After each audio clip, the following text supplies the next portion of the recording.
10, 9, 8, 7, 6, 5, 4, 3, 2, 1.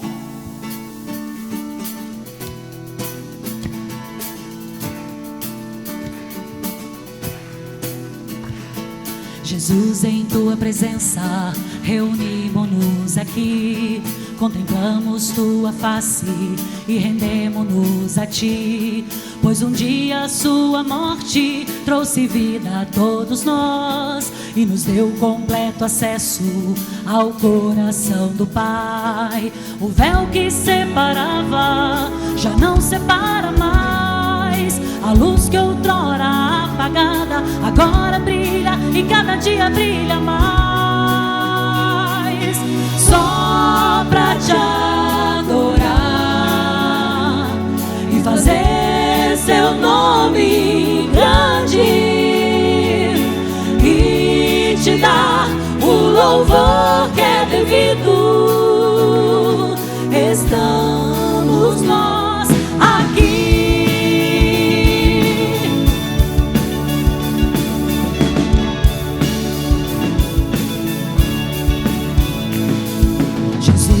Tua presença, reunimos-nos aqui, contemplamos tua face e rendemos-nos a ti, pois um dia a sua morte trouxe vida a todos nós e nos deu completo acesso ao coração do Pai. O véu que separava já não separa mais, e a luz que outrora apagada agora brilha e cada dia brilha mais. Só pra te adorar e fazer seu nome grande e te dar o louvor que é devido, estamos nós aqui. Só pra te adorar e fazer seu nome grande e te dar o louvor que é devido, estamos nós aqui.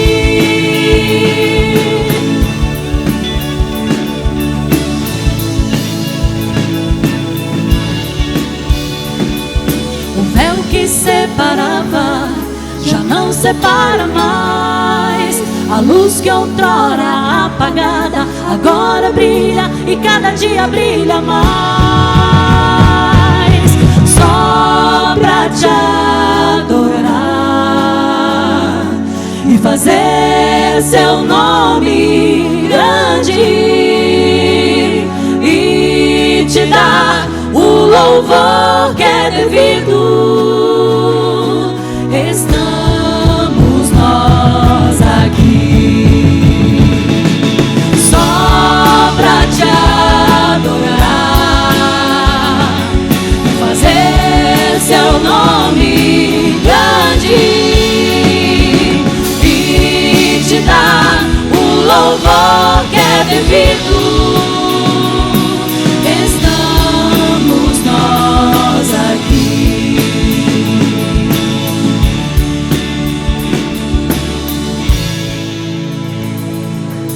Graça e paz, igreja. Graça e paz, igreja. Aleluia. O Senhor colocou um versículo no meu coração e eu creio que é algo que Deus tem para nós essa noite, que diz assim: cantem hinos a Deus, o Senhor, todos os moradores da terra. Adorem o Senhor com alegria e venham cantando até a sua presença.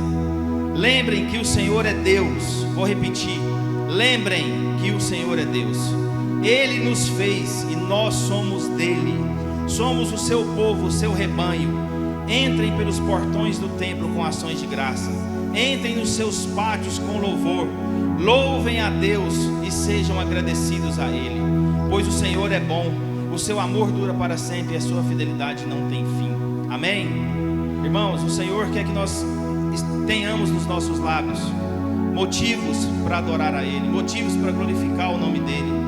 Não pode ser talvez uma situação política que pode mudar a nossa forma que nós temos que agir para o nosso Deus, como se estivéssemos frustrados com alguma coisa. Eu ainda acredito que Deus ainda nos dará a vitória, mas independente de qualquer coisa, nós temos que nos lembrar que nós somos do Senhor, nós somos povo dEle, e por isso nós temos motivo de sobra para nos alegrarmos, para bendizer o nome dEle, amém? Vamos orar agradecendo ao Senhor por essa noite. Deus, em nome de Jesus, eu te agradeço, meu Pai, por mais essa oportunidade de estarmos aqui, para poder te louvar, te engrandecer, te bendizer, porque de fato o Senhor é digno. Obrigado por ter nos escolhido para fazermos parte do seu povo, do povo escolhido do Senhor. Somos gratos a Ti. E eu te peço, meu Deus, que nunca o Senhor deixe se apartar do nosso coração a gratidão a Ti, porque a Tua palavra diz que o Senhor permanece fiel para conosco para todo sempre. Muito obrigado, meu Deus, por essa oportunidade, por este culto. Eu te peço que o Senhor abençoe abundantemente essa equipe de louvor, a palavra que vai ser ministrada nessa noite, e que o agir sobrenatural do Senhor venha sobre nossas vidas nessa noite, em nome de Jesus, amém.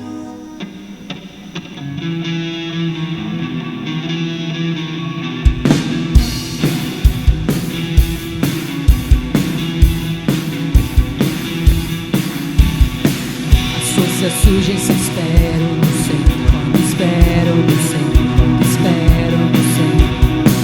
As forças surgem, se espero no Senhor, quando espero no Senhor, quando espero no Senhor. Ó Deus, pra sempre reinas, Tu és o nosso libertador. Tu és o grande eterno Deus, o grande eterno Deus. Tu não te cansas, nunca dormes. Do fraco és o defensor, conforto em toda dor. Com asas de águia Tu me ergues.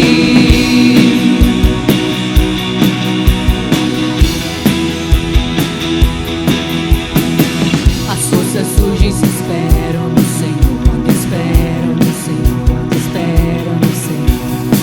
As forças surgem, se esperam no Senhor, quando espero no Senhor, quando espero no Senhor. Ó Deus, pra sempre reinar, Tu és o nosso libertador. Tu és o grande eterno Deus, o grande eterno Deus. Tu não te cansas, nunca dormes. Do fraco és o defensor, conforto em toda dor. Com asas de águia Tu me ergues.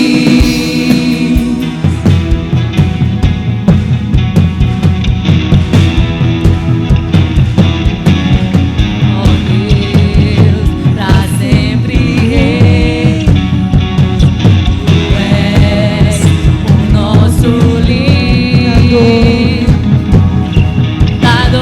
Tu és o grande eterno Deus, o grande eterno Deus. Nunca dormes. Do fraco és o defensor, conforto em toda dor. Em asas de águia Tu me ergues. Oh, oh, oh.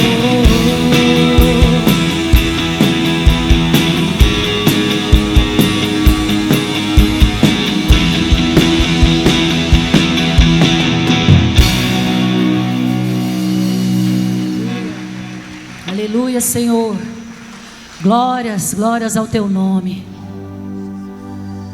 Senhor, estamos aqui em Tua presença, só para Te adorar, para Te cultuar. Estamos aqui, Senhor, em Tua presença, para aprender de Ti, para nos derramarmos, Pai amado, diante de Ti. Que o Senhor encontre, Pai amado, aqui nesta noite, corações rendidos a Ti. Que o desejo da nossa alma seja adorar o Teu nome, seja engrandecê-lo, seja exaltá-lo, porque Tu és o Rei dos reis e Senhor dos senhores. Obrigado, Espírito Santo de Deus, por nos trazer à igreja. Obrigado, Senhor, por termos escolhido a boa parte. Obrigado, Espírito Santo de Deus, por nos levar à adoração, porque somos dependentes de Ti, doce Espírito,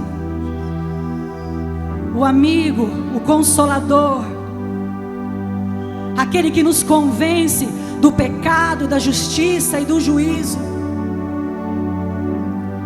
Que as nossas mentes estejam cada vez mais sensíveis a Ti, sensíveis à Tua voz. Exalte, igreja.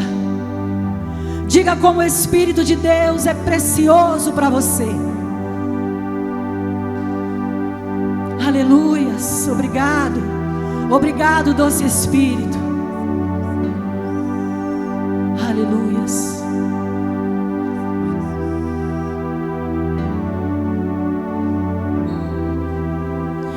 A atmosfera já mudou. Teu Espírito está aqui. As evidências surgirão. Teu Espírito está aqui. A atmosfera já mudou. Teu Espírito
ansiamos pela Tua presença.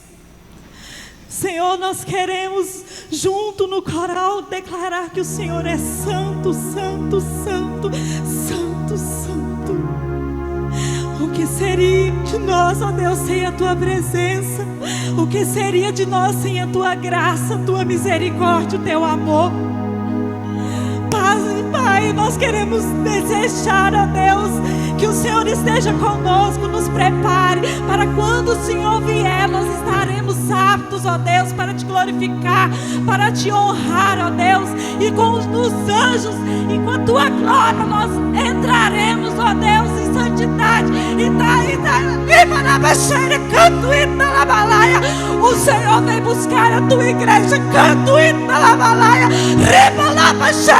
venha, Senhor, e nos inunde com a Tua glória, Senhor.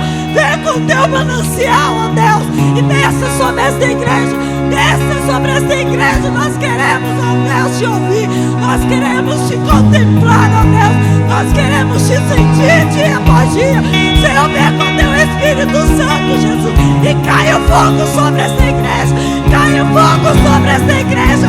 Caia fogo sobre esta igreja, ó Deus. O que seríamos de nós sem a presença do Espírito? O que seríamos de nós, ó Deus, se não fosse o Senhor? Se não fosse o Senhor conosco, ó Deus. Canto e ripa lama séria.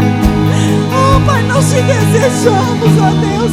Nós Te esperamos, ó Deus. A Tua noiva Te espera, Pai. Oh, aleluia, Senhor. Nós Te glorificamos, ó Deus, por tudo que o Senhor tem feito, por todo o zelo que o Senhor tem tido com a nossa casa. Nós sabemos que estão se cumprindo uma por uma. Mas nós queremos te sentir, ó Deus. Nós queremos estar prontos. Nós queremos estar preparados, ó Deus, para a sua volta. Nós não sabemos o dia de amanhã, mas o Senhor é quem garante por nós. Aleluia, Jesus, venha com teu manancial sobre esta igreja, Pai, e vai inundando esses corredores, ó Deus, e venha com os teus anjos, ó Pai. Aleluia, venha nos buscar, ó Deus, venha nos buscar, ó Deus. Aleluia, aleluia.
Piscar de olhos,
adorando a Ele. Continue dizendo que você o ama.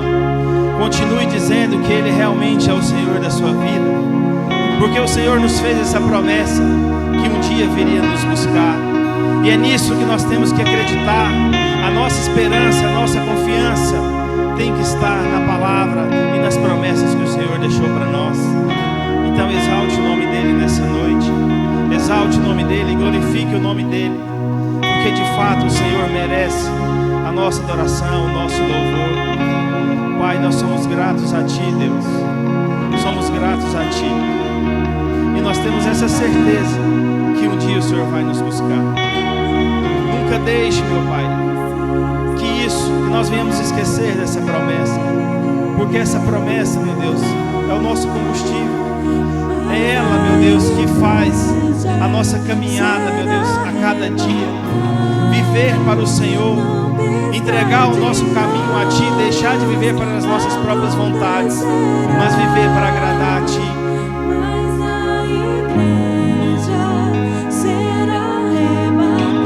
Cante, igreja, cante.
Possibilita viver essa promessa do arrebatamento da igreja. É o arrependimento, Senhor, que nos leva a viver a eternidade contigo. Porque somos falhos, somos pessoas que realmente erramos. E sem a tua ajuda, Espírito Santo, não conseguiremos nos arrepender verdadeiramente. Por isso eu te peço, leva a sua igreja, meu Deus, a se arrepender. Leva, meu Deus, a sua igreja a se prostrar diante de Ti, para que haja um reavivamento, meu Deus, na Tua igreja, para que haja um reavivamento no Seu povo, para que o Seu povo, meu Deus, reconheça a cada dia que só o Senhor é Deus, e que o Seu povo, meu Pai, viva para Te agradar, viva para fazer a Tua vontade, e viva, meu Deus, para cumprir os propósitos que o Senhor tem para a Sua igreja. Assim eu oro nessa noite te pedindo, conduza a nossa vida, conduza a sua igreja. Eu te peço, meu Deus, em nome de Jesus. Aplauda o nome do Senhor nessa noite, irmãos. Aplauda o nome do Senhor nessa noite, porque Ele merece, porque Ele é bom, porque Ele é misericordioso. Aleluia. Boa noite, graça e paz mais uma vez. É o momento da gente prestar a nossa adoração, o nosso louvor ao Senhor, através dos dízimos das nossas ofertas, amém? Quem se alegra com isso? Aleluia. Queria convidar o Fábio Marques para estar ministrando aqui para nós a palavra nessa noite.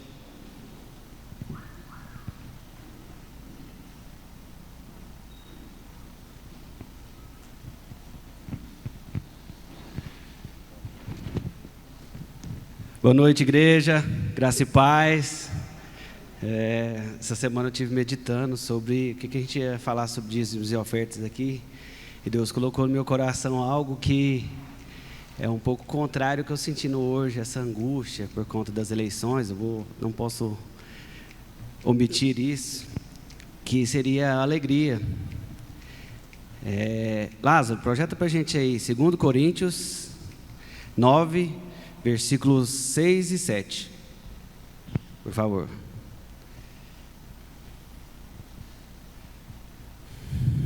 Estou na versão NVI aqui, talvez esteja um pouquinho diferente, mas vou ler aqui. Lembrem-se, aquele que semeia pouco, também colherá pouco. E aquele que semeia com fartura, também colherá fartamente. Cada um dê conforme determinou o seu coração, não com pesar ou por obrigação, pois Deus ama quem dá com alegria. Esse versículo, né, nos ensina sobre a lei da semeadura, que é uma lei universal, onde que da outra vez até eu andei ministrando sobre isso, sobre plantar e colher. Essa é uma lei que, assim, não é difícil de entender, porque quem é agricultor sabe, qualquer criança sabe que se você plantar, você vai colher, né? Então, no reino espiritual não é diferente. Mas o que me chamou a atenção aqui foi que uma instrução que Paulo nos ensina aqui na carta aos Coríntios, que é sobre Deus ama quem dá com alegria. Então, qual que seria essa alegria que Paulo está querendo nos ensinar, que Deus nos fala para a gente nos entregar com alegria? Essa alegria, ela está ligada à gratidão, ao reconhecimento, porque o que Deus já fez por nós.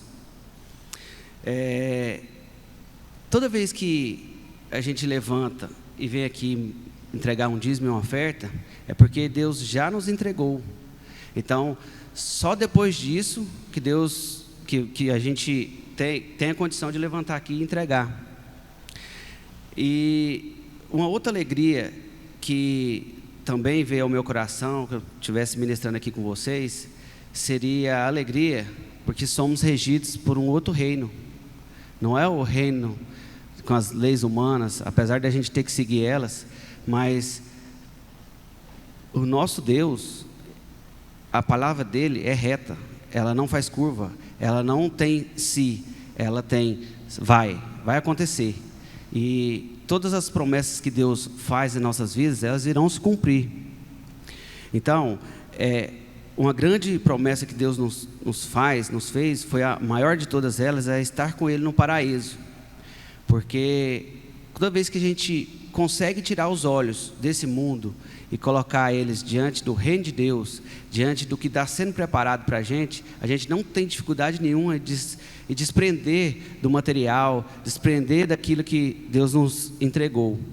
Mas é através de uma fé, através de uma forma diferente de olhar, porque nós estamos, né, no mundo e acaba que às vezes a gente começa a olhar para o mundo e às vezes fica triste com a notícia, fica triste com algum acontecimento, essas eleições, às vezes a gente fica pensando, pode ter fraude, pode não ter, enfim, mas nós temos que entender que nós não somos daqui, nós somos, aqui é um passageiro, daqui a pouco nós não vamos estar aqui mais, ninguém, por mais santo que seja, nós vamos embora, Cristo vai levar a gente. E eu estava lembrando de uma fase quando eu era muito pequeno, eu ia nos casamentos, e como uma palavra de Deus nos muda o entendimento das coisas. Eu lembro da gente mais pequeno, meus tios, isso estou falando por causa do entendimento, eu queria deixar bem claro aqui. E aí quando ia passar cortando a gravata, e a gente correndo para ir no banheiro, dando volta. E aí, o entendimento da época dos meus tios, que eu aprendia e tudo mais, achava que quem estava certo era aquele que saía para o banheiro e ia esconder da gravata para não ter que ajudar. Só que com o passar dos anos e o entendimento que eu tenho sobre a família hoje, todo o meu entendimento sobre isso mudou. Porque toda vez que eu vou num casamento, eu tenho um prazer de de entregar uma oferta na vida daquele casal, porque eu sei que família é projeto de Deus.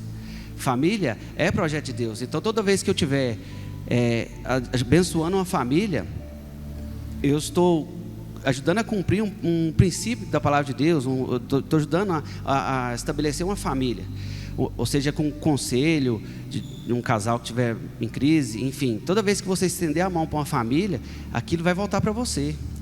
É aquilo, a lei da semeadora.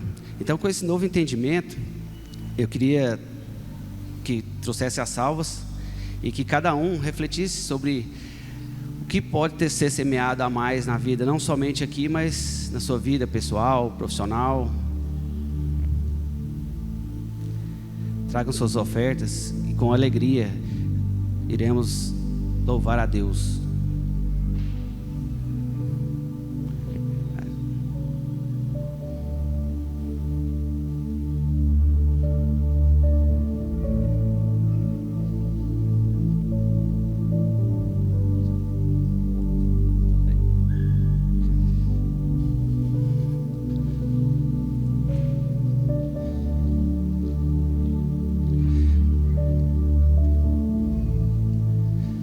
Vamos orar agradecendo a Deus. Senhor, meu Deus, meu Pai, te agradeço por mais um dia de vida. Te agradeço, Pai, pela tua boa e poderosa mão, você chegando em nossos lares, nossas casas. Pai, se cada um aqui pôde ofertar, é porque o Senhor primeiro já entregou, Pai. Pai, eu quero orar para aqueles, Pai, que não puderam ofertar aqui e profetizar na vida deles, Pai. Eles serão abundância somente pelo desejo de ofertar, Pai. Que o Senhor dará grandes oportunidades para que eles ofertem, Pai, para que eles se desapeguem do material, Pai, e estendam os seus olhos, direcionem os seus olhos para o reino de Deus. Pai, assim oro, Pai, e te agradeço em nome de Jesus. Amém.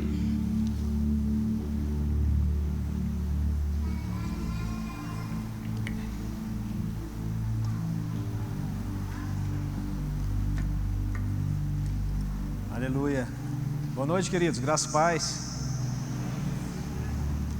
Tudo bem com vocês?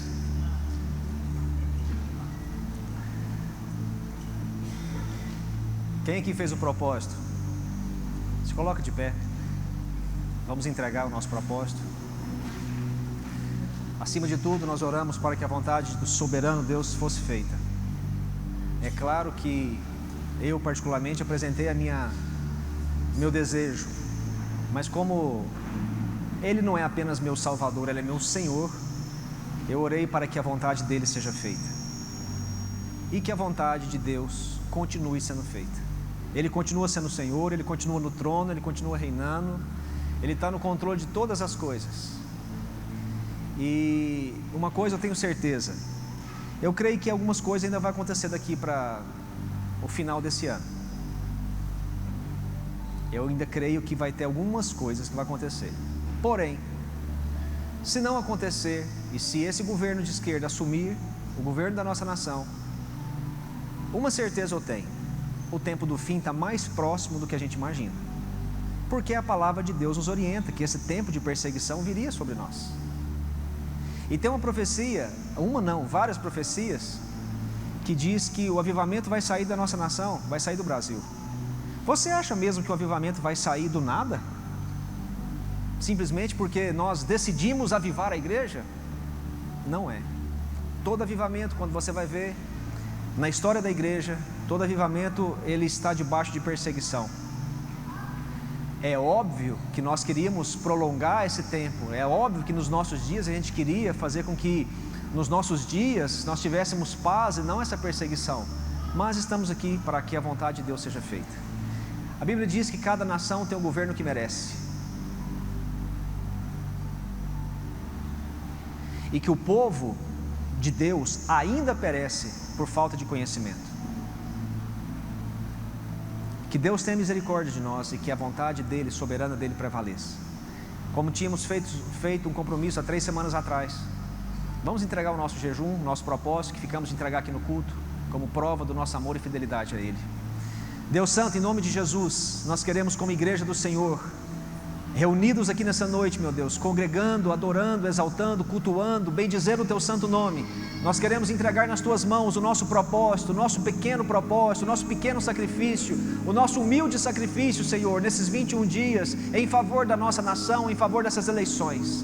É claro que teríamos um outro pedido, é claro que não é o resultado que queríamos, mas sabemos, meu Deus, que tudo está nas Tuas mãos.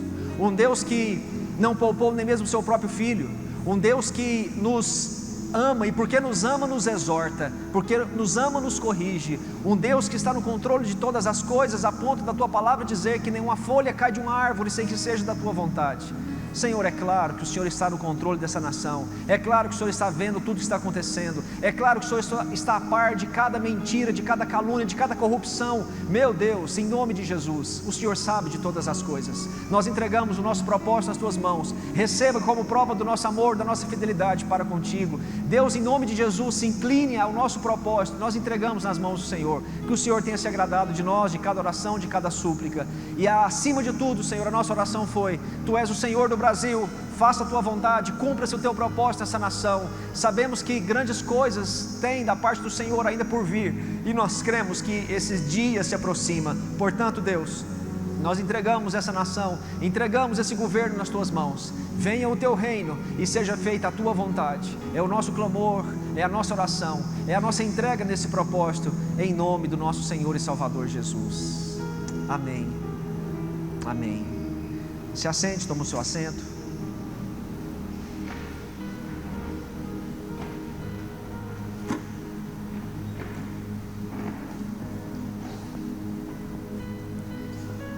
É claro que eu estou aqui como pastor, eu estou aqui como embaixador de Cristo, como um servo do Deus vivo, e a minha função é trazer a palavra de Deus para vocês.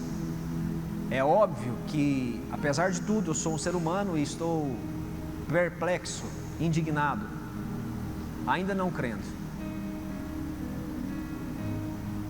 Por vários dos ângulos que você olha essa disputa eleitoral, como servos de Deus, como conhecedores da palavra de Deus, nós não temos nenhum motivo respaldado na palavra para votar no partido de esquerda. Para quem não sabe, vai ver com os próprios olhos. Foi uma campanha pautada em cima de mentiras e mentiras. As próprias falas do candidato foram controvertidas por ele mesmo nos debates.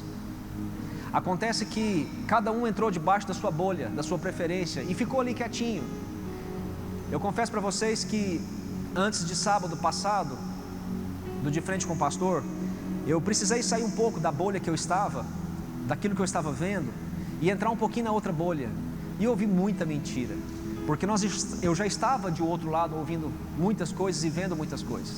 Então cada um é alimentado pelo alimento que recebe, cada um vai crescendo, engordando de acordo com aquilo que está sendo alimentado, e infelizmente muitas mentiras, mas para quem não creu, para quem não acreditou, vai ver com os próprios olhos. E em nome de Jesus, nem por isso Deus perdeu o domínio, o controle da situação. Ele continua sendo Deus, Ele continua no controle de todas as coisas. E eu creio que para a sua volta, para a sua breve volta, a igreja vai sim ter que passar por algumas lutas, algumas aflições, algumas provações que a própria Bíblia nos orienta. Não se espante, queridos, não se escandalize, porque Deus está no controle de todas as coisas. E Deus usa da ignorância das pessoas para cumprir o propósito dele. E essa é uma grande verdade. Meu povo perece por falta de conhecimento, por causa da ignorância. O povo de Deus, Deus não está falando o povo fora da igreja, está falando o povo dele. Abra sua Bíblia em 1 Coríntios capítulo 4. Como vocês sabem, eu estou lendo 1 Coríntios e eu estou meditando em 1 Coríntios. E hoje eu quero trazer para vocês um estudo em cima de 1 Coríntios, capítulo 4. Eu quero meditar com você e trazer algumas lições preciosas.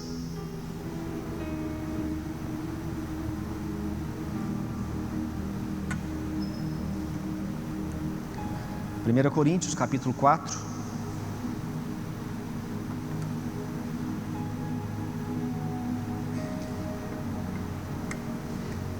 É uma palavra de muita informação. Então eu peço para que você não feche a sua Bíblia. E tudo que eu vou falando, eu quero que você vá acompanhando. Quero que você vá vendo, você vai conferindo o que eu vou estar ministrando nessa noite. Diz assim, 1 Coríntios capítulo 4, verso 1. Portanto, que todos nos considerem como servos de Deus e encarregados dos mistérios de Deus. O que se requer desses encarregados é que eles sejam fiéis. Pouco me importa ser julgado por vocês, ou por qualquer tribunal humano. De fato, nem eu julgo a mim mesmo, embora em nada minha consciência me acuse, nem por isso justifico a mim mesmo. O Senhor é quem me julga. Portanto, não julgue nada antes da hora, Portanto, não julgue nada antes da hora devida. Esperem até que o Senhor venha, e quando Ele vier, Ele trará à luz o que está oculto nas trevas, e manifestará as intenções dos corações. Nessa ocasião, cada um receberá de Deus a sua aprovação. Irmãos, apliquei essas coisas a mim e a Apolo por amor a vocês, para que aprendam de nós o que significa: não ultrapassem o que está escrito. Assim, ninguém se orgulhe a favor de um homem em detrimento de outro. Pois, vamos só até aqui por enquanto? Vamos só até o 6 por enquanto. Eu vou continuar, então deixa a sua Bíblia aberta. Mas para que não seja muita informação e depois a gente vai estar meditando. Deixa aí, a gente vai continuar. Espírito Santo, em nome de Jesus, nós queremos entregar nas Tuas mãos esse momento. Queremos pedir e clamar, Senhor, que nessa noite o Senhor possa se voltar a nós, inclinar os Teus ouvidos a nós, a nossa necessidade. Te pedimos, Senhor, fala conosco, alimenta a Tua igreja, edifica, exorta, se necessário, meu Deus, mas para que, acima de tudo, a Tua vontade seja feita. Abra os nossos ouvidos, o nosso coração, para que a boa mão do Senhor venha nos conduzir, nos convencer. Pai, eu te peço em nome de Jesus que o Senhor repreenda todo o mal, tudo que se opõe à Tua vontade. Aquieta, Senhor, o nosso coração. Aquieta o nosso coração. Faz-nos descansar em Ti, Senhor, sabendo que o Senhor é Deus, que o Senhor está no controle de tudo, e Tu és o nosso Senhor. Entregamos esse momento nas Tuas mãos. Fala conosco, doce Espírito Santo, em nome de Jesus. Amém. Em 1 Coríntios, no capítulo 3, você vai ver, e eu preguei para vocês a semana retrasada, antes da festa dos tabernáculos. Paulo vai mostrar um retrato da igreja.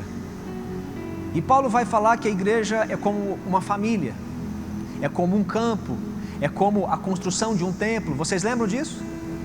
Agora, Paulo vai falar conosco acerca do ministro, do pregador, daquele que instrui vocês, seja o pastor, seja os líderes. Agora eu faço uma pergunta para vocês: quem é chamado para pregar o Evangelho? A quem essa comissão foi dada? Simplesmente para os pastores, para os líderes? Não. Mas para quem foi dada essa comissão de pregar o Evangelho? A todos. Então, queridos, eu não quero que você pegue essa palavra. Não, essa palavra não é para mim. Essa palavra é para os pastores da igreja, para os líderes da igreja, para aqueles que pregam. Não, essa palavra é para você. Porque você está sendo chamado para pregar o Evangelho. Você também é chamado para a grande comissão de levar as boas novas da salvação. Você, assim como eu, está incumbido dessa missão. Então, pega essa palavra para você, porque o texto começa dizendo: é bom que todos vejam que nós somos ministros de Deus, servos de Deus. Todos têm que ver, todos têm que olhar para nós e ter a certeza de uma coisa: ali vai um homem de Deus, ali vai um instrumento de Deus, ali vai um embaixador de Cristo. Eu quero que você entenda que o objetivo nessa carta de 1 Coríntios 4 é compreender como que Deus mede e avalia o serviço de cada cristão. É interessante isso, né? Como que Deus mede e avalia o nosso serviço? E é isso que vai falar aqui, que vai tratar em 1 Coríntios capítulo 4. E Paulo vai dizer acerca de algumas características do verdadeiro ministro, do verdadeiro cristão. E ele começa dizendo, o que se exige desses homens, desses ministros, é que eles sejam, lá no versículo 1, fiéis. Versículo 2, se não me engano. O que requer desses encarregados, no final do versículo 2, é que eles sejam fiéis. Diga comigo, fidelidade. Mais alto, fidelidade. Queridos, eu acho interessante que a tradução para o português, é bom a gente entender o que Paulo quer dizer. Quando você pega uma letra, uma palavra, e traduz para o original, volta para o original, para o grego. Essa palavra ministro, no original grego, ela significa remador. Presta atenção nisso. Ministro não é aqueles que ocupam os altos cargos. Ministro, na tradução grega, bíblica, ministro significa remador. Sabe qual que é a ideia aqui? É aqueles remadores daquelas grandes galés romanas. Galé é um barco movido a remo. É aquelas pessoas que ficam lá no porão remando para que o navio siga o seu rumo. Ministro significa remador. O que Paulo está dizendo aqui é o seguinte: nós que pregamos a palavra, nós que somos os embaixadores de Cristo aqui na terra, nós não somos os capitães dos navios, nós somos os servos. Nós obedecemos ordem. E por que nós obedecemos ordem? E por que nós somos servos? Que motivo nós temos de ser orgulhosos? Que motivo nós temos de competir uns com os outros? A palavra que Paulo vai usar na sequência, ele vai chamar de despenseiro. O que é um despenseiro? Despenseiro é um encarregado. O despenseiro é aquele que é encarregado por administrar as riquezas do seu senhor, mas ele mesmo não tem nada. Essa palavra despenseiro, no original, significa também mordomo. E qual que é a função do mordomo? O mordomo é aquele que é responsável pela dieta alimentar do seu senhor. O mordomo é aquele que vai na despensa e pega os ingredientes e prepara uma boa refeição e serve para os seus. Então presta atenção, tanto que isso é forte. O que o texto está dizendo aqui? Que nós somos esses mordomos. Quando você olha para a Bíblia, José era um mordomo. Ele era um despenseiro-chefe da casa de Potifar. O que Deus está dizendo, o que Paulo está dizendo, Deus está dizendo por meio de Paulo, é que nós temos uma missão, queridos, todos nós. Nós precisamos ir na prateleira espiritual, porque todas as riquezas de Deus estão aqui. Essa palavra mistério de Deus, que está aí na sequência do texto, está falando da palavra de Deus, e que significa a riqueza, as pérolas de Deus. Está aqui contida na palavra. Está aqui, as informações que nós precisamos, as instruções que nós precisamos. Então cabe a cada um de nós como mordomos ir lá na prateleira, pegar os ingredientes certos, preparar e oferecer para a igreja, para o rebanho, a melhor refeição. Queridos, olha para cá. Nós podemos ter na prateleira os melhores ingredientes, mas se você não sabe preparar uma comida, por mais que você tenha os melhores ingredientes, não vai sair nada bonito e nada gostoso. O que Paulo está dizendo é que a igreja é a família de Deus, e os ministros, aqueles que pregam a palavra, e isso não diz respeito apenas a mim e aos líderes, mas a todos, temos a função de compartilhar dessas riquezas com a família de Deus.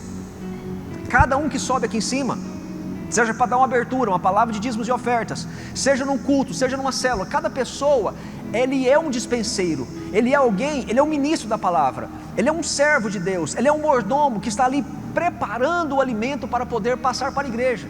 O que eu estou fazendo aqui? Eu peguei durante a semana os ingredientes da palavra, as riquezas da palavra, preparei a comida para oferecer para vocês. É isso que o texto está dizendo aqui. E o que se espera desses encarregados? Bom, o que se espera desses encarregados, desses mordomos, é que eles sejam fiéis. Só que aí tem um pequeno problema. Quando você é fiel ao Senhor, na maioria das vezes você não vai agradar os outros servos. Quando você é fiel ao Senhor, você pode não agradar a maioria da família da fé. Mas se esse mordomo, se esse despenseiro, se esse encarregado, ele é fiel ao seu Senhor, então ele é considerado um bom encarregado. Queridos, olha para cá. O grande problema é que a igreja de hoje está buscando popularidade e não fidelidade.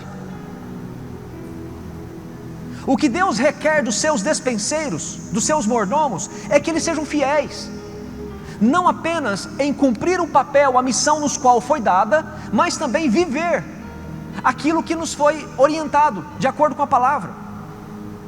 Eu não estou aqui, queridos, para ser popular no meio de vocês, eu estou aqui para ser fiel ao meu Senhor, porque o julgamento virá dele. E quando eu sou fiel a Deus, em cumprir aquilo que Deus me ordena para fazer, eu posso desagradar a muitos.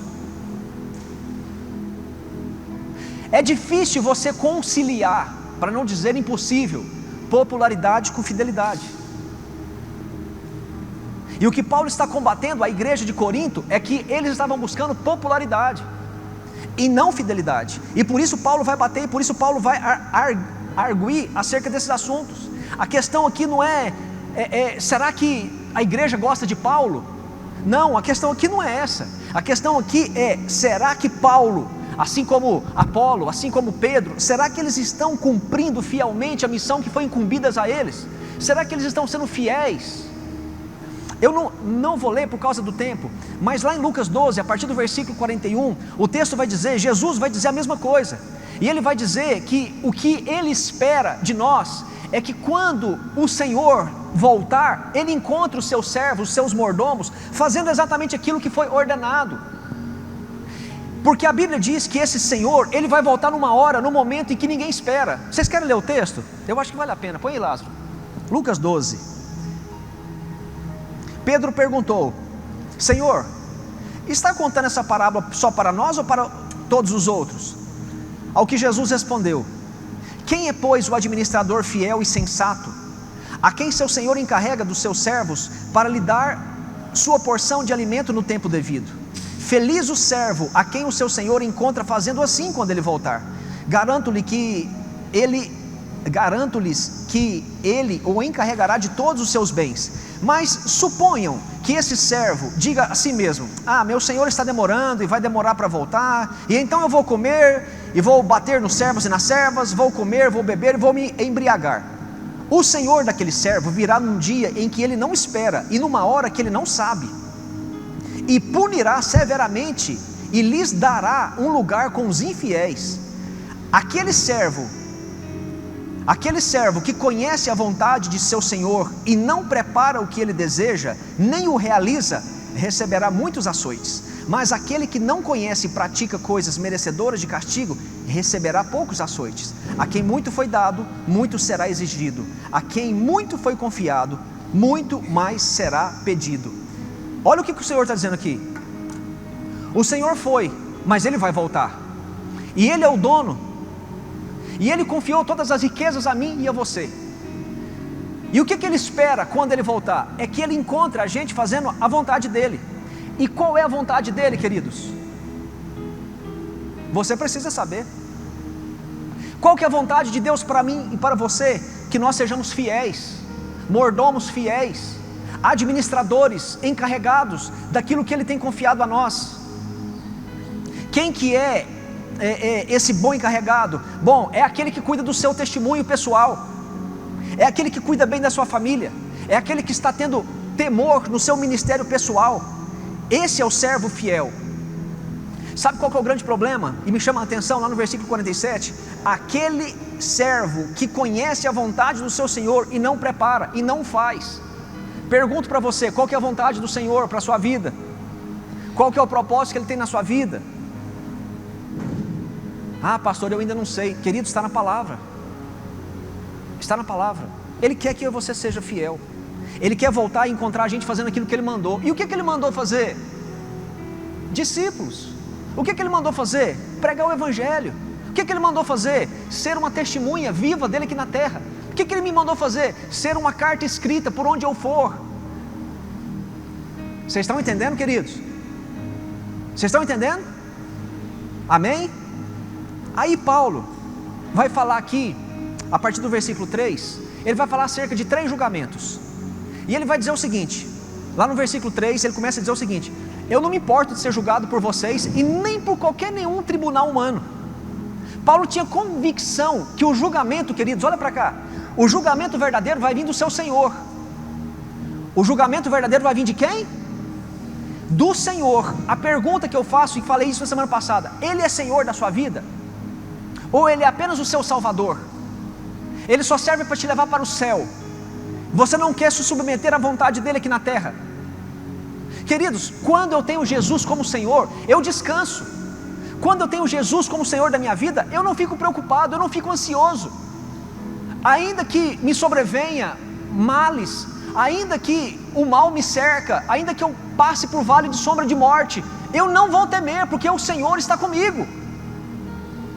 Ainda que eu passe por vale de sombra de morte, eu não vou temer mal algum, porque eu tenho certeza que o meu Deus, o meu Senhor está comigo. A questão é, será que Jesus tem sido o Senhor das nossas vidas, queridos? Será que Ele tem regido as nossas vidas, as nossas vontades, as nossas emoções? Ou será que Jesus é apenas o Salvador? Não, eu quero morar no céu com Ele.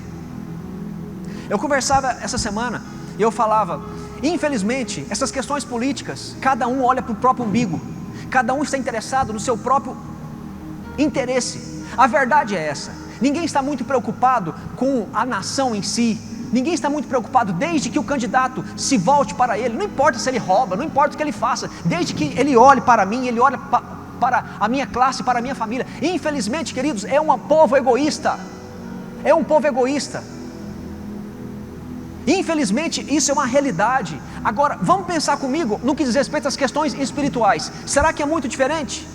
Será que às vezes eu não estou buscando o meu Deus e vindo na igreja, vindo nas células, ouvindo uma palavra, aceitando a repreensão de um líder, simplesmente porque eu tenho desejo de morar no céu?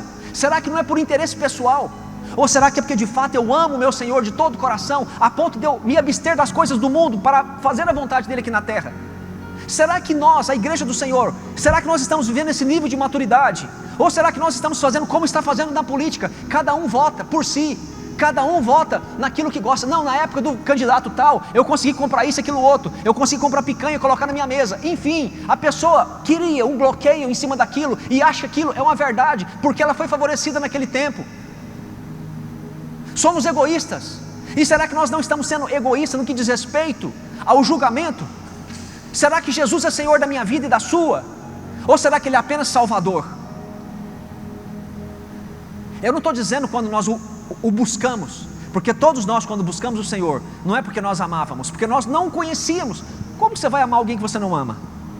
Viemos até Ele pela dor, porque apanhamos, porque conhecemos o fundo do poço. Mas a partir daí, nós precisamos desenvolver um relacionamento com Ele, um relacionamento em amor, em intimidade, aonde Ele passa a ser o meu Senhor, aonde eu tenho mais prazer nas coisas de Deus que nas coisas do mundo. Então Ele se torna meu Senhor. Por que Paulo não está preocupado com o julgamento dos homens? Porque Jesus é o Senhor da vida dele. Por que a igreja ainda está preocupado com o julgamento dos homens? Com a popularidade, com quantos seguidores eu tenho? Porque Jesus ainda não está sendo o Senhor da igreja. Ele vai falar de um segundo julgamento, o julgamento de acordo com a sua própria consciência. Por quê? Porque os gregos e os romanos, eles acreditavam, os grandes pensadores, filósofos gregos e romanos, eles acreditavam que o maior juiz de todos não era Deus. O maior juiz para os gregos e para os romanos era a sua própria consciência. É ela que nos acusa. E aí Paulo vai dizer aqui, ainda que minha consciência esteja tranquila, eu não julgo a mim mesmo. Mas ele vai falar de um terceiro julgamento. Ele vai falar do julgamento que vem de Deus, o julgamento do Senhor. Queridos, olha para cá. Você acha que o Senhor vai nos julgar apenas no futuro, quando nós formos para a glória? Igreja, presta atenção em algo. Deus nos julga no presente. Deus está nos julgando nesse exato momento. E Ele usa o ministério da sua palavra. Hebreus 4, versículo 12 vai dizer que a palavra de Deus é viva e eficaz. é vivo e eficaz não para a eternidade, é para agora, para os dias de hoje. Então presta atenção aqui, Deus nos julga, e Ele usa o ministério da palavra para nos julgar.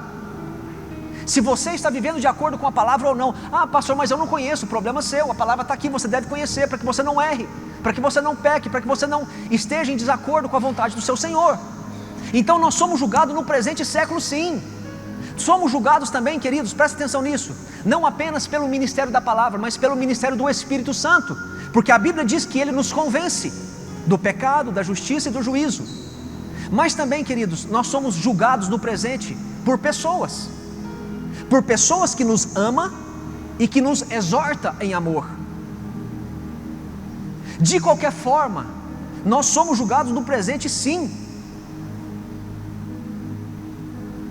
E é muito importante você entender que nós precisamos do ministério da palavra, do ministério do Espírito e do ministério da vida de outras pessoas para nos abrir os olhos, para nos mostrar verdades. Mateus 18, versículo 15, a palavra de Deus diz que se seu irmão pecar contra você, vai até ele e ganha aquele seu irmão, repreenda-o em amor, ganha ele para o Senhor.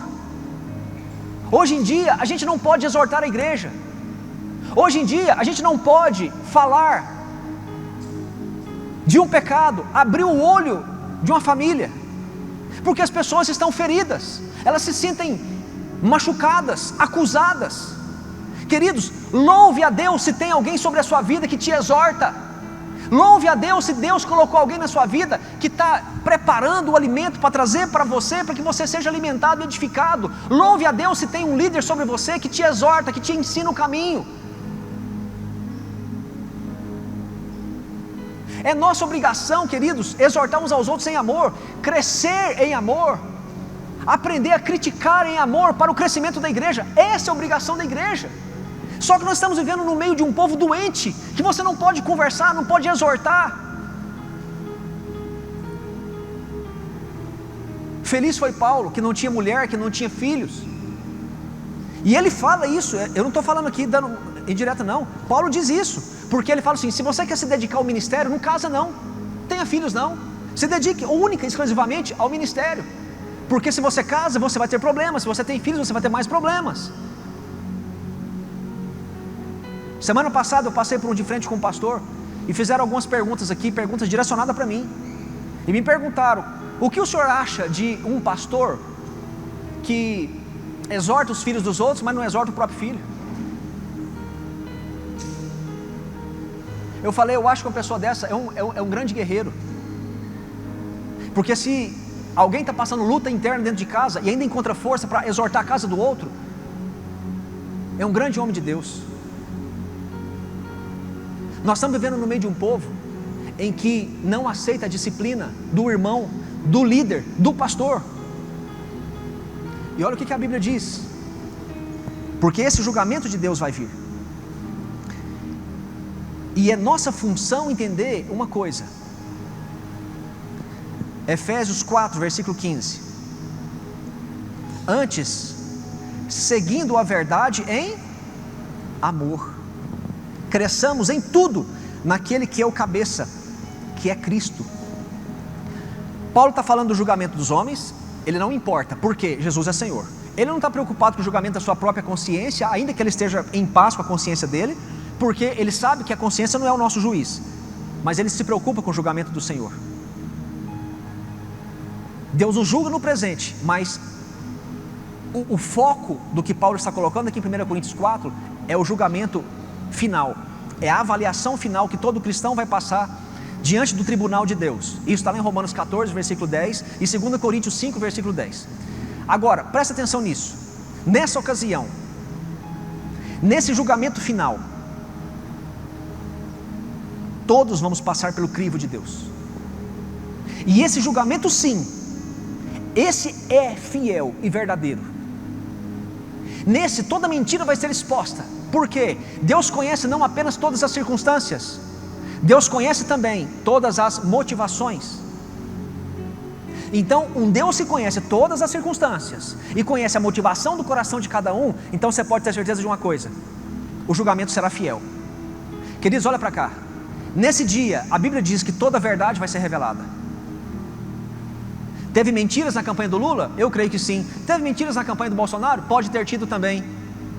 É nossa obrigação como igreja conhecer a palavra e sermos guiados por ela, e ela nos direcione acerca da verdade e da mentira. Ela nos discerne entre o certo e o errado. É por isso que a igreja precisa conhecer a Bíblia. Porque, queridos, olha para cá rapidamente. O caminho da verdade e da mentira caminha muito próximo. Ninguém vive uma mentira sabendo que é uma mentira. Ele vive uma mentira sabendo, achando que está na verdade.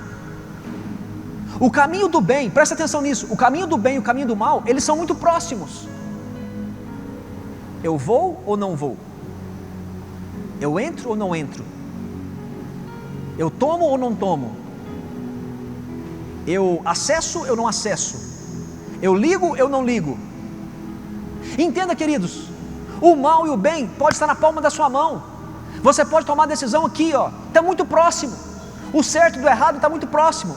Aquilo que pode, daquilo que não pode, está muito próximo. Aquilo que você deve fazer, aquilo que você está correndo de fazer, está muito próximo. Só que na medida com que você vai tomando as suas decisões, esse caminho vai se distanciando, esse caminho vai se distanciando, e depois para voltar é longe, mas a princípio é muito próximo. Eu provo ou não provo? Eu fumo ou não fumo? Bebo ou não bebo? Acesso ou não acesso? Eu passo para cima ou não passo? Está muito próximo. E nesse dia toda a verdade vai ser revelada. Então, queridos, é papel da igreja fazer com que cada um de nós exortemos uns aos outros acerca desse grande julgamento que vai vir, para que ninguém seja enganado. Só que eu prefiro hoje, estamos vivendo no meio de um povo em que estou vendo o meu irmão que está ali, que está morrendo espiritualmente, está indo por um caminho errado. Mas afinal de contas, o que eu tenho a ver com isso? Ele não é da minha célula, ele não é da minha geração, aliás, ele não está nem em célula nenhuma. E eu vou lá comprar briga? Já basta as brigas que eu estou passando, já basta as lutas que eu estou vivendo. Eu? Briga de casal? Já basta o que eu passo com a minha mulher lá em casa, eu vou entrar em briga dos outros? Não é isso que a igreja nos orienta. E por causa desse grande julgamento que um dia vai ter, é nosso papel, é nossa função como despenseiros ser fiéis e ajudar e dar a dieta certa. Olha, vou dar leitinho para você que é criança, vou dar alimento sólido para você que é adulto. Eu vou cuidar de dar uma dieta para você completa. Hoje você vai comer carninha, picanha, amanhã você vai comer saladinha, amanhã você vai comer frutinha. É nossa obrigação alimentar o rebanho de Deus.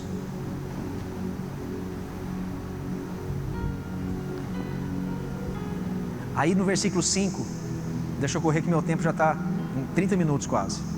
No versículo 5, Paulo diz assim: portanto, está aí com a Bíblia aberta ainda? Portanto, ele vai dar uma aplicação pessoal, e ele vai fazer exatamente isso, e eu vou correr aqui agora com vocês. Primeiro lugar, ele vai fazer 3 admoestações. Primeiro lugar está lá no versículo 5, e ele vai dizer o seguinte: vocês estão julgando os servos de Deus na hora errada. O que Paulo está dizendo aqui? Nós não temos como julgar ninguém, porque nós não conhecemos a motivação do coração de ninguém. Só no dia do grande julgamento que Deus vai poder demonstrar o que estava no coração da pessoa. Nós não temos como julgar a motivação de ninguém. Queridos, olha para cá. Você pode até julgar as minhas ações,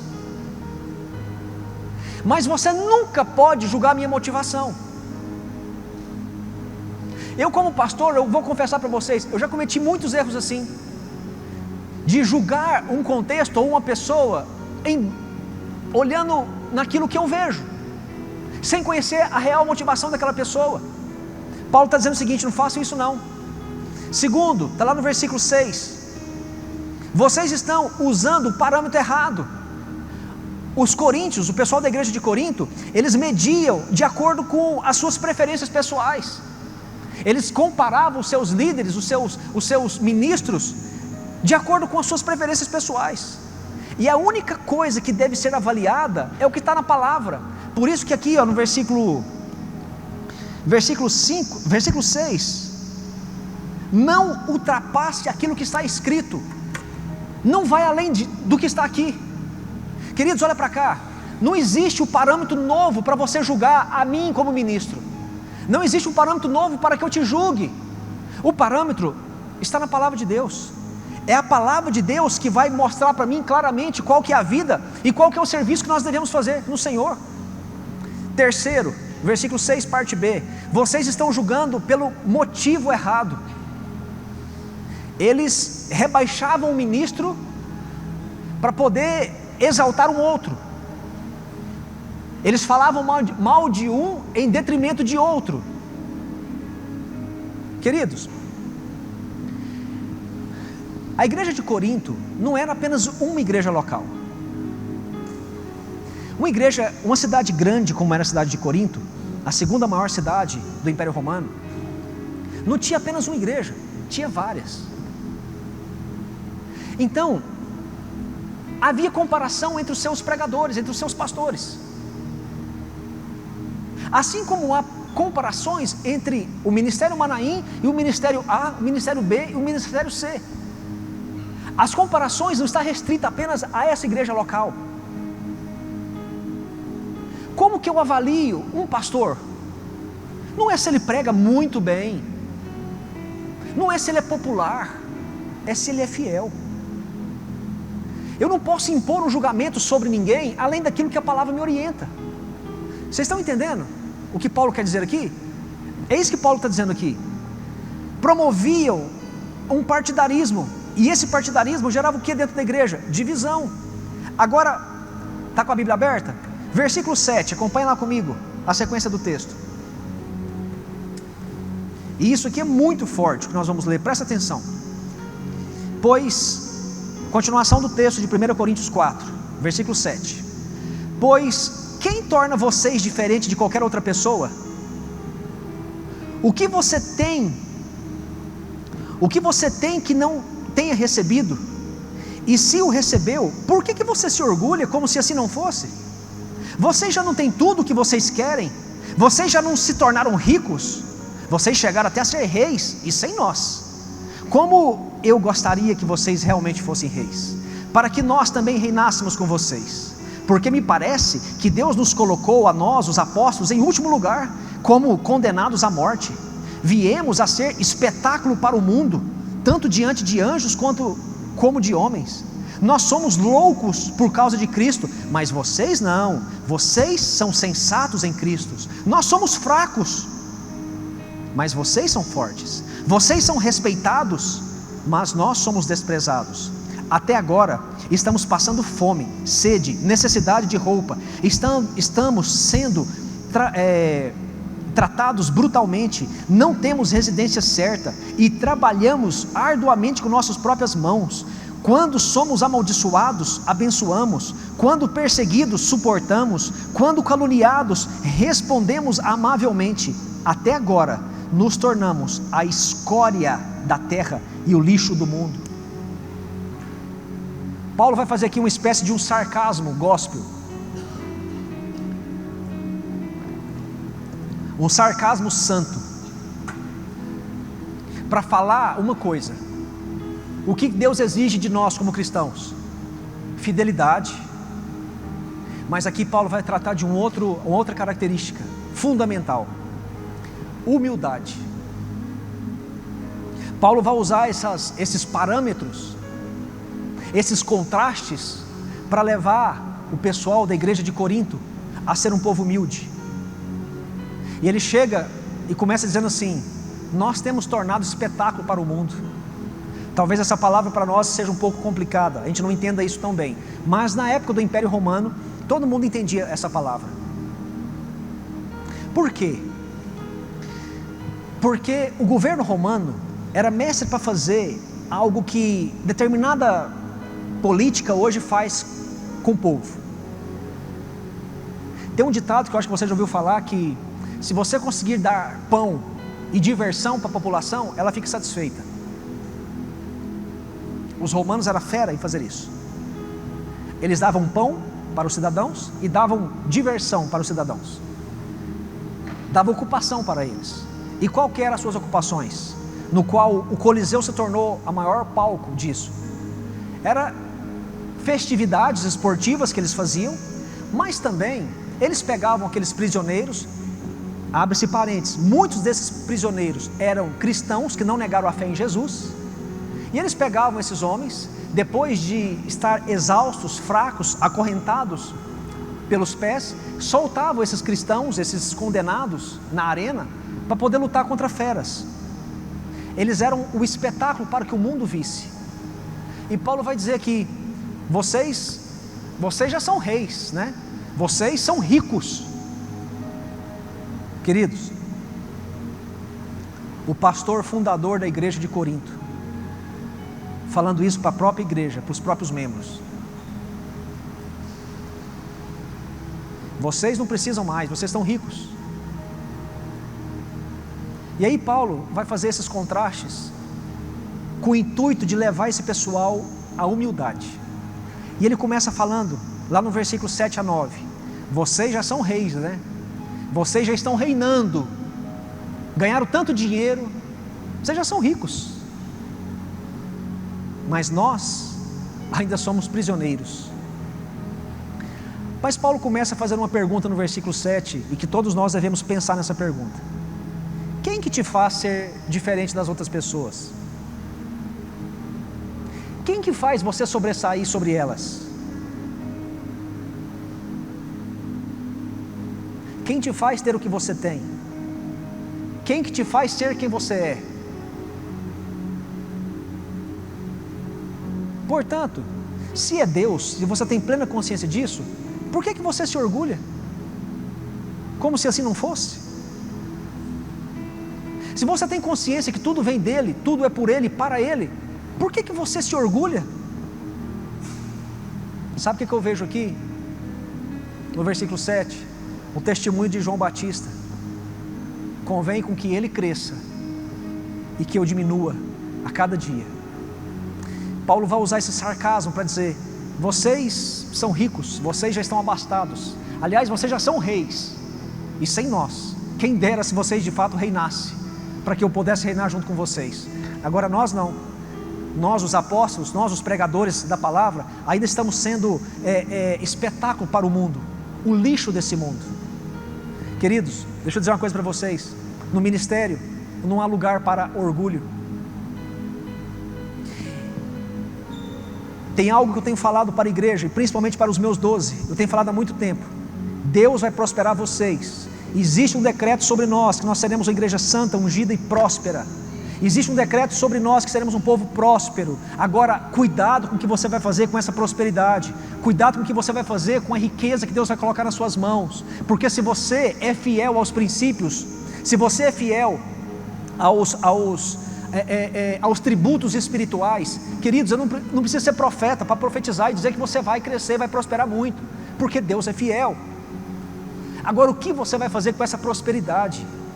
Cuidado para que você não se sinta rico demais a ponto de você abandonar o que é principal: o reino de Deus, a sua justiça. Eu estava vendo, acho que foi na semana passada, aquele rapaz, o Luva de Pedreiro. Eu creio que todo mundo que já sabe, né? Já viu. O que mais encantou o mundo naquele rapaz? Humildade. E olha onde aquele rapaz está. Se aquele rapaz não tiver Jesus no coração, e não pegar toda a honra e toda a glória e transferir para Deus, ele vai se perder no meio do caminho. E eu não estou falando, lançando maldição sobre ele, não. Estou falando de acordo com o que está na palavra, escrito aqui. Cuidado com o que você faz, com aquilo que Deus está confiando a você. 1 Coríntios capítulo 1, eu falei que nós temos 3 chamados. Alguém que lembra? Alguém lembra? Chamados à santidade, chamados à comunhão e chamados para glorificar a Deus. 1 Coríntios capítulo 1. Se o que Deus confia a nós, eu não transfiro a glória para Ele, você não é um despenseiro fiel e muito menos humilde. Ele vai usar um outro parâmetro aqui, um outro contraste: vocês são sábios, mas nós somos loucos. Paulo era considerado louco pelos judeus, pelos coríntios.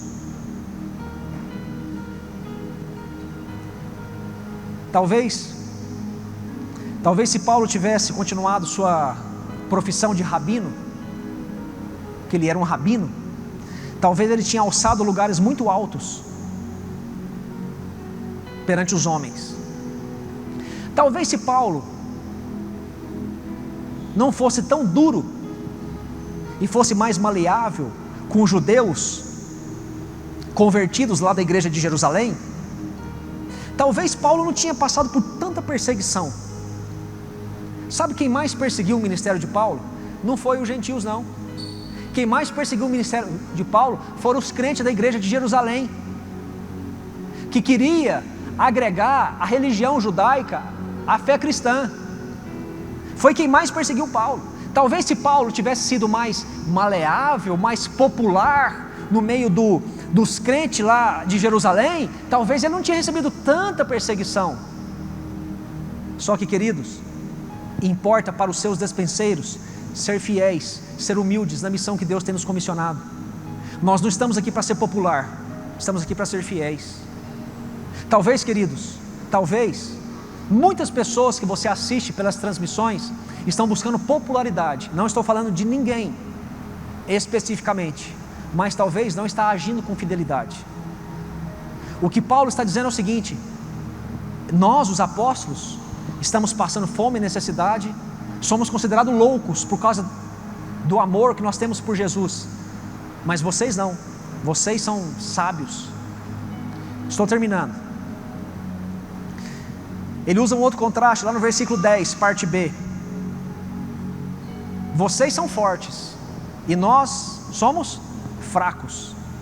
De fato, houve um tempo na vida de Paulo em que ele se vangloriava da sua força e da sua influência.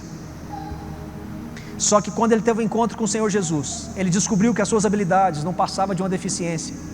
Paulo chega a dizer lá em Filipenses capítulo 3, que todo o conhecimento que ele tinha como rabino, que ele adquiriu durante tantos anos de estudo, todos os seus títulos, ele considerava como esterco humano, perante a grandeza do que ele recebeu. Queridos, presta atenção aqui que eu já estou terminando. Ele está falando sobre força, e ele está falando sobre fraqueza.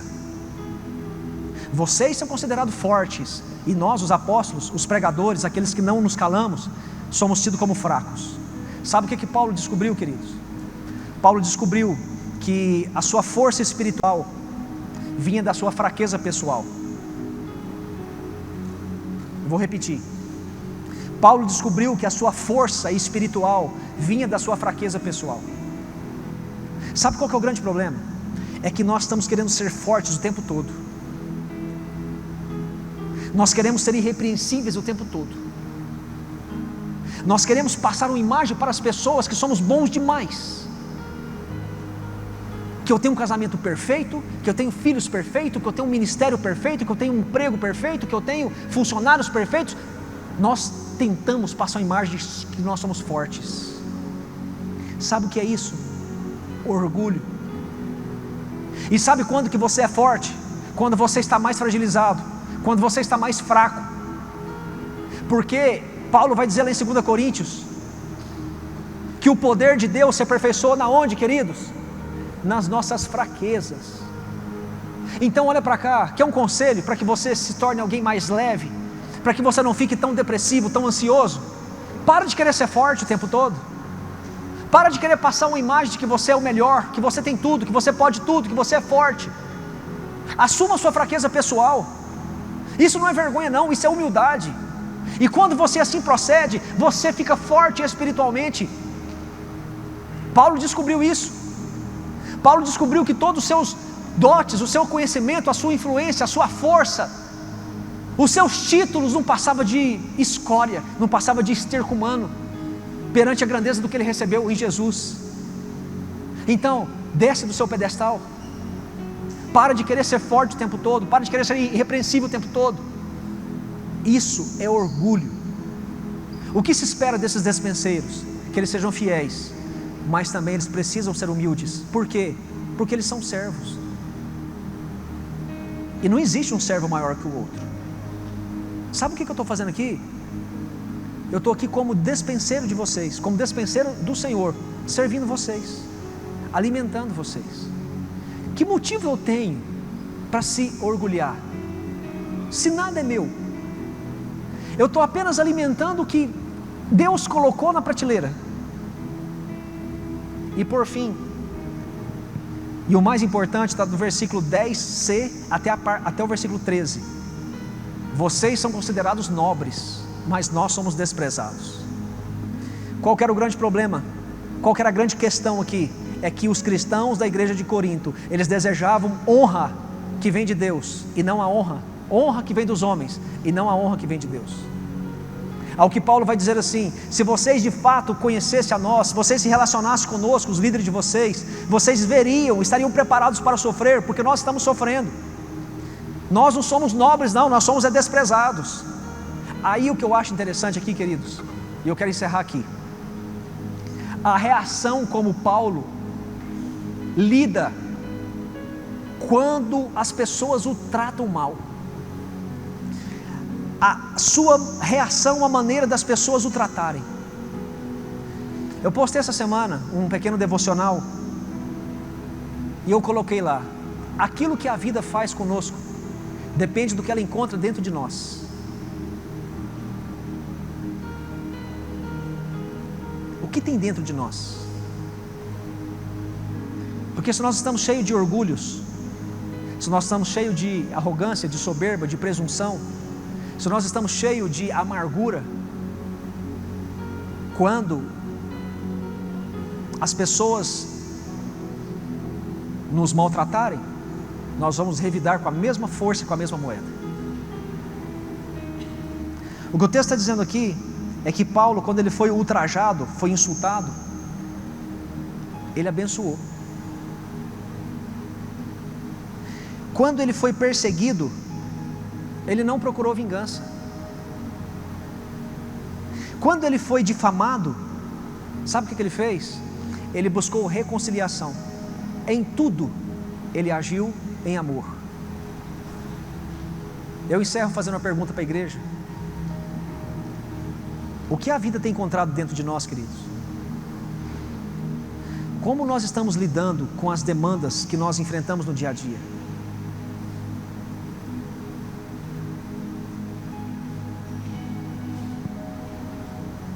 Sabe qual que é o resultado de tudo isso que Paulo fez? De toda a sua renúncia, de toda a sua integridade, de não ter descontado, de não ter pagado mal por mal. Sabe qual foi o resultado de tudo isso, queridos? Sabe qual foi? Está lá no versículo 13.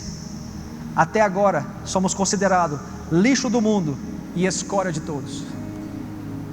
Recompensa? Na eternidade. E esse para mim está um grande problema. As pessoas estão buscando um reconhecimento humano. Cansei daquela igreja, cansei daquela célula, cansei. Ninguém reconhece, ninguém olha para o meu valor. As pessoas estão vivendo dessa forma. Sabe qual foi o resultado de tudo que Paulo fez? De cada privação, de cada provação, de cada renúncia, ser considerado louco perante a própria igreja. Lixo do mundo, escória da terra. Olha para cá. Porém, ele que estava sendo considerado o último entre os homens, é considerado entre os primeiros diante de Deus, porque ele sabia muito bem a quem ele servia. Você está preocupado com que tipo de honra, com que tipo de glória? A que vem de homens ou a que vem do seu Senhor?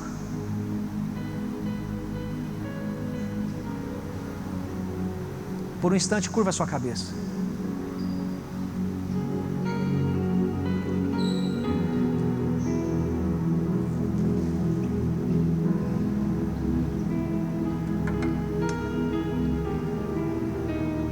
Deus tem nos mostrado o caminho desde o dia em que você se encontrou com Ele, desde o dia em que você conheceu a Ele na intimidade, desde o dia que você descobriu que Ele é o único caminho, que Ele é a verdade, que Ele é a vida.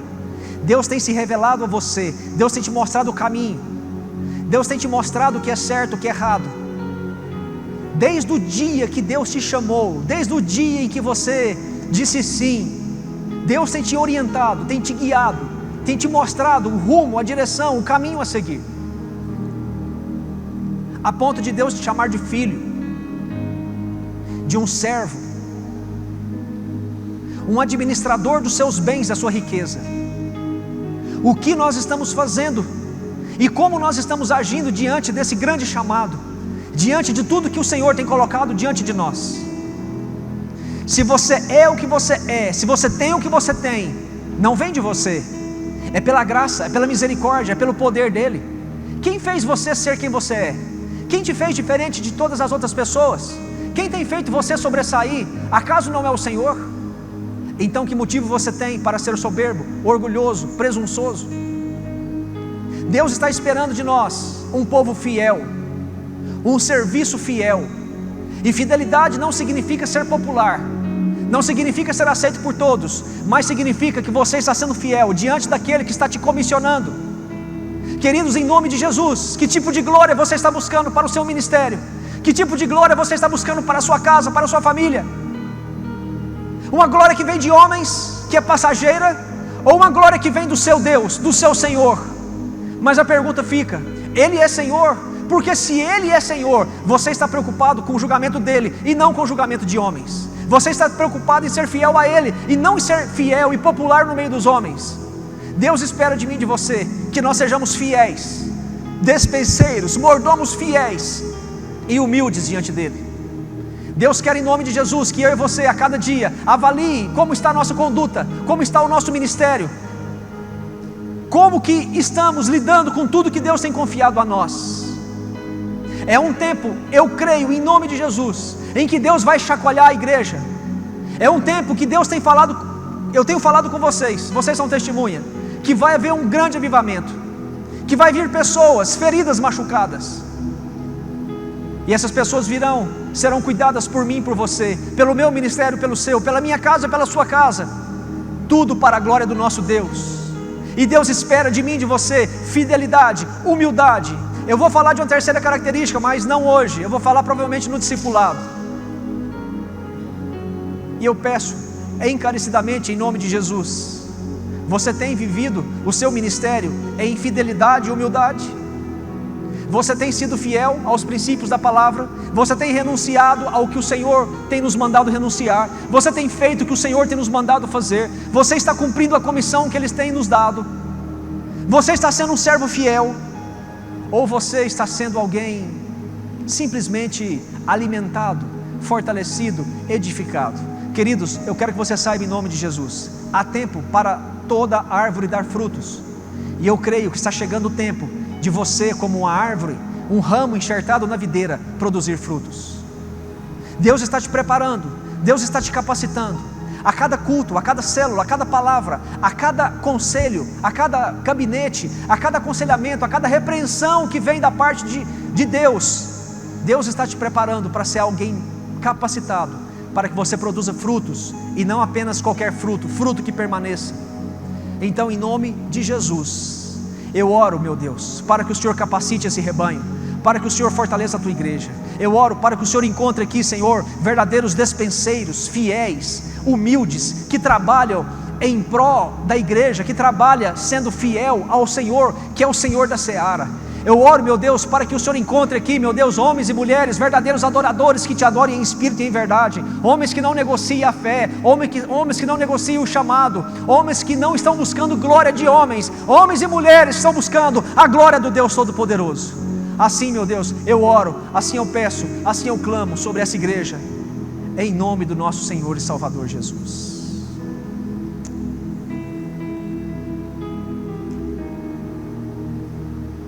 Se coloque de pé.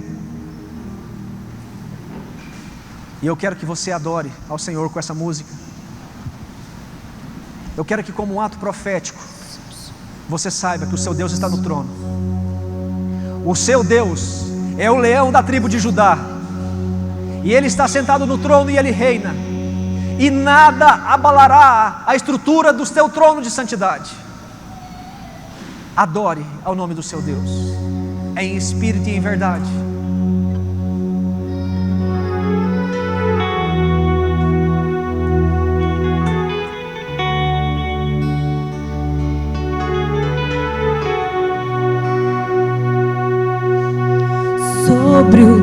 trono de justiça, eternamente haverá um rei.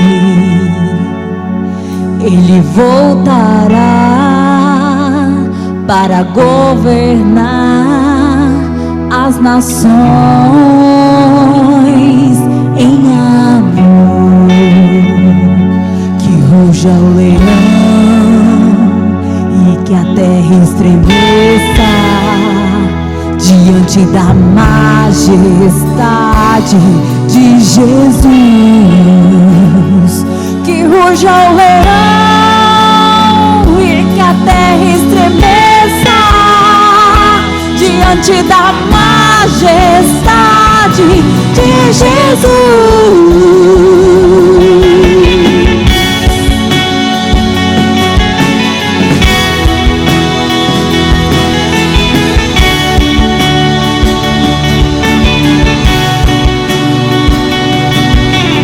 Sobre o trono de justiça, eternamente haverá um rei. Ele voltará para governar as nações em amor. Que ruja o leão e que a terra estremeça diante da majestade de Jesus. Que ruja o leão e que a terra estremeça diante da majestade de Jesus.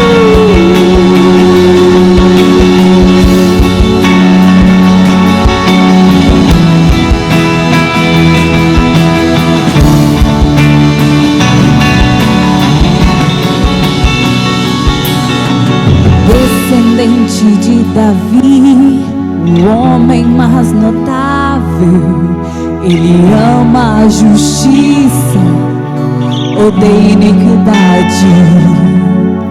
O descendente de Davi, o homem mais notável, ele ama a justiça, odeia iniquidade. O descendente de Davi, o homem mais notável, ele ama a justiça, odeia iniquidade. O descendente de Davi, o homem mais notável, ele ama a justiça, odeia iniquidade. Que ruja o leão e que a terra estremeça diante da majestade de Jesus. Que ruja o leão e que a terra estremeça diante da majestade de Jesus.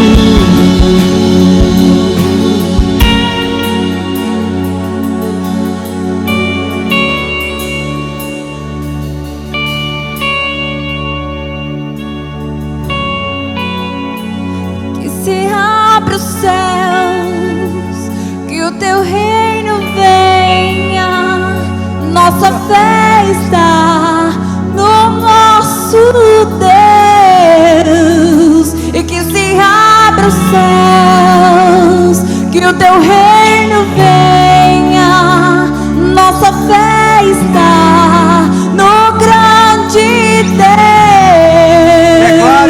Declare que Ele é o Senhor da sua nação, Ele é o Senhor do Brasil, Ele é o Senhor da sua vida. Os céus estão abertos sobre nós.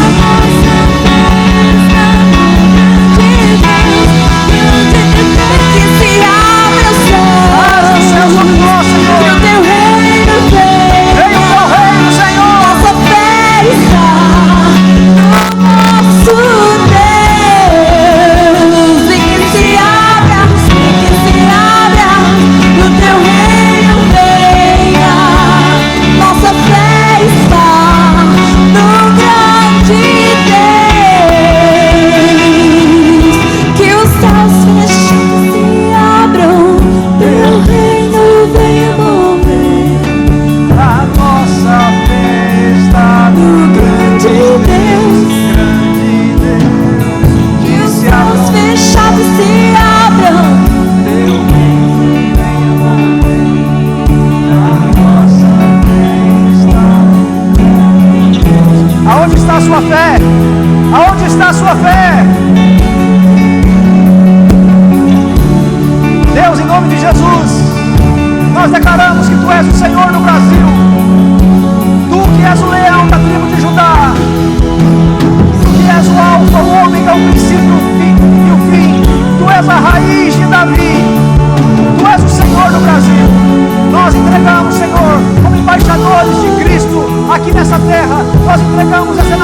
igreja, Tu és o Senhor de nossas casas, Tu és o Senhor de nossa família, Tu és tudo em nós e Tu opera tudo em nós. Nós entregamos nas Tuas mãos, Senhor, essa nação, esse governo, para a glória do Teu santo nome. Assuma, Senhor, o trono, tenha primazia nessa nação. Faça a Tua vontade, cumpra o Teu propósito, Senhor. Eis-nos aqui, Senhor, a Tua igreja. Prepara a Tua igreja, Senhor, para esse avivamento. Prepara a Tua igreja, Senhor. O que tiver que vir, Senhor, sabemos que virá. Eu te peço em nome de Jesus, capacite-nos. Capacita a Tua igreja, capacita a Tua igreja, Senhor. Fortaleça a Tua igreja, tira a Tua igreja, Senhor, do sono espiritual. Eu oro, meu Deus, em nome de Jesus, que o Senhor nos dê a graça de sermos capacitados, guiados, conduzidos para o propósito do Senhor e em nada deficientes da Tua vontade. Em nome de Jesus, em nome de Jesus, aplaudimos o Teu nome, porque Tu és o Alfa, o Ômega, o princípio e o fim. Tu és o leão da tribo de Judá. A Ti damos honra, a Ti damos glória, a Ti damos louvor e toda exaltação pelos séculos dos séculos. Tu és o Senhor de toda a terra. Toda a terra está cheia da Tua glória, Senhor. Toda a terra está cheia da Tua glória, Senhor. Seja entronizado o Teu nome. Seja entronizado o Teu nome. Em nome de Jesus.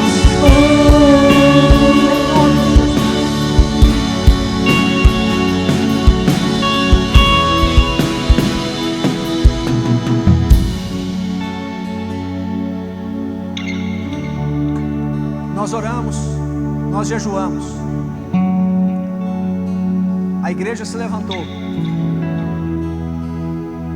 Se o meu povo que se chama pelo meu nome se orar e humilhar e buscar a minha face e se arrepender dos seus maus caminhos, a igreja fez isso. Agora sabe qual é o papel da igreja? Sabe qual é o papel da igreja? Adorar. Nós adoramos independente de circunstâncias. Nós o louvamos independente de circunstâncias. Então adore.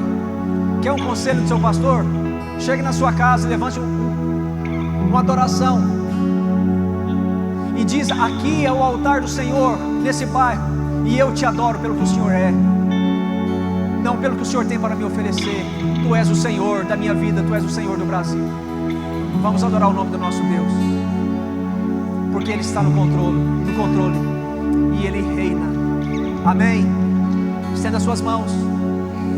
Eu te abençoo para que no nome de Jesus você seja alguém, um mordomo fiel, um dispenseiro fiel, um encarregado fiel, humilde, alguém que não negocie os seus princípios, os seus valores. Eu te abençoo para que você seja alguém que não queira popularidade, mas queira fidelidade. Que você não se importe com julgamento e com glórias humanas, mas que você se importe verdadeiramente com o julgamento e com a glória do seu Senhor. Que Jesus seja não apenas Salvador da sua vida, mas que Ele seja o Senhor da sua vida, e que você entregue sua vida completamente a Ele. Descansa nele, confia nele, e o mais Ele fará na sua vida. Eu te abençoo para a semana mais feliz e próspera da sua vida. Que o Senhor te leve em paz e segurança, que o Senhor te livre de todo mal, que o Senhor te conceda paz, que o Senhor te conduza em cada decisão, ação e motivação sua. Assim eu te abençoo para mais uma semana de vida, de paz, de alegria, de vitórias, de unção. Em nome do Pai, do Filho e do Espírito Santo de Deus. Amém.